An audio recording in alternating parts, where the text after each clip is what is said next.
kuasa hukum lain. Tunggu aja keterangan dari Bang Oto nanti ya, rekan-rekan tunggu ya. Akan ada. Bukti-bukti apa aja? Hah? Jadi hari ini ada bukti apa aja yang dibawa, Bang? Ya buktinya kami kan udah serahkan bukti pemulaannya kan cukup ya untuk melaporkan Dede dan Aib ya terkait dengan pemalsuan atau memberikan keterangan palsu. Dengan keterangan palsu yang dibuat tertulis kemarin yang sudah beredar, yang sudah ditunjukkan, itu kami akan serahkan ke penyidik. Dari nanti disaksikan oleh kuasa hukum dari Dede sendiri, oleh Pak Asido Huta Barat nanti. Kita akan serahkan ini buktinya.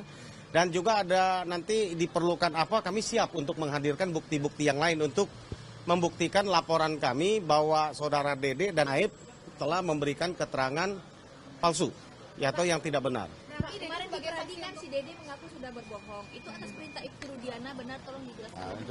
Coba itu nanti ya, ini Dr. Asido. Ya, baik, terima kasih teman-teman. Jadi sebagaimana yang mungkin teman-teman sudah ketahui ya, di mana klien kami juga saudara Dede sudah memberikan secara langsung keterangannya.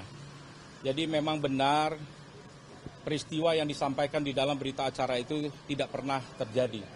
Jadi saat itu saudara Dede ini dihubungi oleh saudara AF ya untuk kemudian berangkat ke kantor Polres Cirebon. Saat itu dia tidak mengetahui sebenarnya apa ini tujuan ke sana. Dan ternyata sampai di sana ketemu ya pada akhirnya dengan Pak Rudiana, kemudian disampaikanlah agar memberikan keterangan ya sebagai saksi dalam peristiwa meninggalnya anak Pak Rudiana. Nah, Dede ini bingung karena dia tidak tahu apa-apa dalam peristiwa itu, bahkan tidak kenal ya. Nah, tapi kemudian dia harus ya melalui proses BAP tersebut yang sebenarnya peristiwa itu jangankan ya peristiwa, dia tidak tahu nama-nama orangnya, tidak ada yang dia kenal itu semua. Nah, sehingga kemudian dia dari proses yang telah terjadi tersebut BAP itu, dan juga memang kalau kita buka kembali di dalam berkas perkara putusan itu hanya dicopas saja itu ya, dicopas saja keterangan AF kepada keterangan Dede ya dalam berkas yang perkara Eko dengan Rivaldi kalau tidak salah, dan 5 perkara yang terpidana lain. Nah, itu hanya dicopas. Kemudian Dede ini terpanggillah dia karena merasa bersalah, merasa berdosa, dia bisa sekian tahun berada di luar, menikmati kebebasan, kemerdekaan, bahkan dia bisa berkeluarga, punya anak. Tetapi orang-orang yang terdampak akibat daripada BAP-nya, karena kuncinya di situ, karena 2 orang inilah yang ditemui oleh Rudiana, yang kemudian menyatakan ada kumpul-kumpul di depan, ya, kemudian dikejar, ya, ada motor melintas dikejar, ada pelemparan dan sebagainya. Nah, dia merasa berdosa dan dia ingin menebus rasa dosanya itu. Sehingga dia menyampaikanlah yang sejujur-jujurnya dan sebenar-benarnya. Bahkan sampai ditanyakan oleh Ketua Umum kami, Prof. Oto, ini konsekuensinya ada loh. Kalau Anda sampai seandainya karena pengakuan jujur Anda ini, Anda harus masuk penjara, ya. Apakah siap? Yang bersangkutan mengatakan siap. Saya siap menggantikan 7 terpidana yang sedang berada di penjara sebagai terpidana.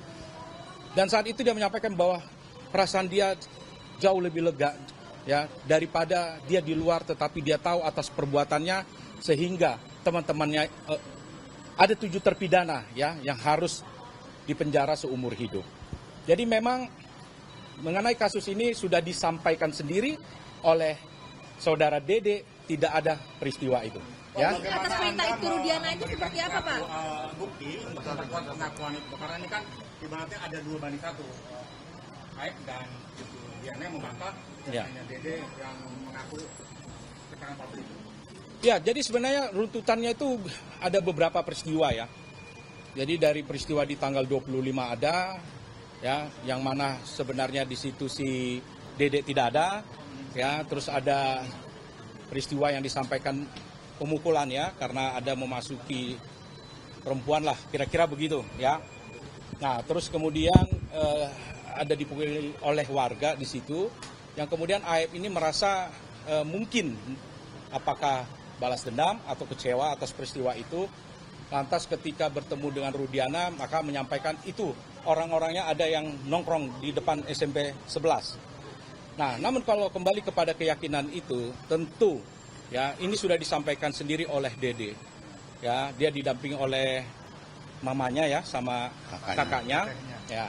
Dan memang dia sangat terpanggil. Kenapa dia baru muncul? Ya karena memang itu yang dia sampaikan, dia kerja kuli bangunan gitu. Kalau dia harus meninggalkan pekerjaannya sehari saja, dia sudah kehilangan penghasilannya. Terus dia mau bercerita kepada siapa gitu.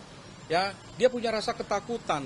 Tapi ketika dia melihat ya dari channelnya Kang Deddy, terus kemudian melihat Peradi, dia punya kepercayaan diri untuk mencari keadilan. Dia menemukan akses to justice ya untuk dia bisa bersuara bahwa yang sebenarnya ceritanya seperti ini.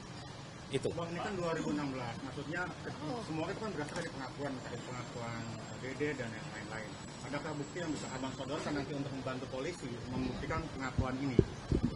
Ya, tentunya kami ini masih melakukan ya, menggali ya apa sekiranya nanti yang akan kita buktikan. Tetapi ini kan sebenarnya hanya sebahagian dari kejanggalan ya. Bagaimana Liga Akbar juga sudah mencabut. Tidak ada peristiwa itu gitu, yang konvoy, yang kemudian dia berada di dalam proses pelemparan itu. Jadi ini hanya bagian daripada kejanggalan yang luar biasa ini. Ya, tentu nanti kita akan menyiapkan itu. Baik, nanti habis ini nanti kita nanti ada Bang Oto. terima kasih ya. Makasih ya.